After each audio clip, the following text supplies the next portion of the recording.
Smart మీటర్లు వినటానికి చూడటానికి అందంగా కనిపిస్తుంది తప్ప కానీ దళితులు గిరిజనులు బడుగు బలహీన వర్గాల ప్రజలకు అనుబాంబులాగా ఉంది స్మార్ట్ మీటర్.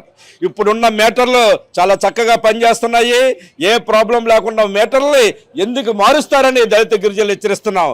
ఈ స్మార్ట్ మీటర్లు గత ప్రభుత్వంలోనే లోకేష్ బాబు పాదయాత్రలో చెప్పారు, ఆ స్మార్ట్ మీటర్లు బద్దలు కొట్టండి అని. ఇప్పుడు ఎందుకు నోరు విప్పలేదని మేము దళిత గిరిజనులు అడుగుతున్నాం లోకేష్ బాబుని. ఇదిగో లోకేష్ బాబు, నువ్వు అడ్మినిస్ట్రేషన్లో మీ నాన్నగారు మేధావి అయితే అవ్వచ్చు, కానీ మీ మేధావితనం మా దళిత గిరిజనుల మీద చూపిస్తే మరొక బషీర్బాగులో జరిగిన ఉద్యమమే మరలా చేపడతామని మీకు హెచ్చరిస్తున్నాం. ఎన్డీఏ కూటమి ఎలక్షన్ ముందు మాకు ఎన్నో వాగ్దానాలు చేశారు. సూపర్ 6 అన్నారు, సంక్షేమ పథకాలు అన్నారు, కానీ ఎస్సీ ఎస్టీ సప్లాన్ నిధులు ఎక్కడికి వెళ్ళిపోతున్నాయి? అలాగే భారత రాజ్యాంగంలో ఉన్న దళితులకు రావాల్సిన హక్కులను ఎక్కడ మీరు చేస్తున్నారని మేము హెచ్చరిస్తున్నాం. ఇదిగో ఎన్డీఏ కూటమి ప్రభుత్వం వారికి దళిత గిరిజనులు హెచ్చరించింది ఒకటే, ఈ స్మార్ట్ మీటర్లను వెంటనే మీరు వెనక్కి తీసుకోవాలి. లేని పక్షంలోనే దళితులందరూ కూడా ఏకతాటి మీద ఉండి అమరావతిని ముట్టడించడానికి సిద్ధంగా ఉన్నామని మేము హెచ్చరిస్తున్నాం.